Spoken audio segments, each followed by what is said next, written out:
Everyone knows about the power of silence, but most people don't know how to use silence to shift power in your favor. There are three circumstances where silence can be used most efficiently: when someone is subtly accusing you of something, when you want to get someone else to speak, and when you want to insult someone.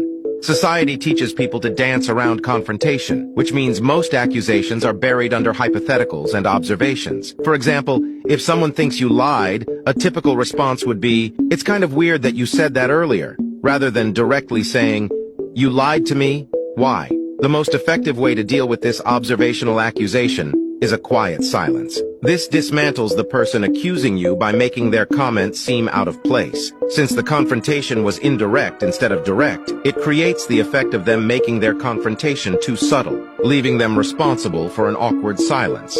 There is a special weight placed on the person who speaks last, and the longer you're silent, the more out of place their comment will seem.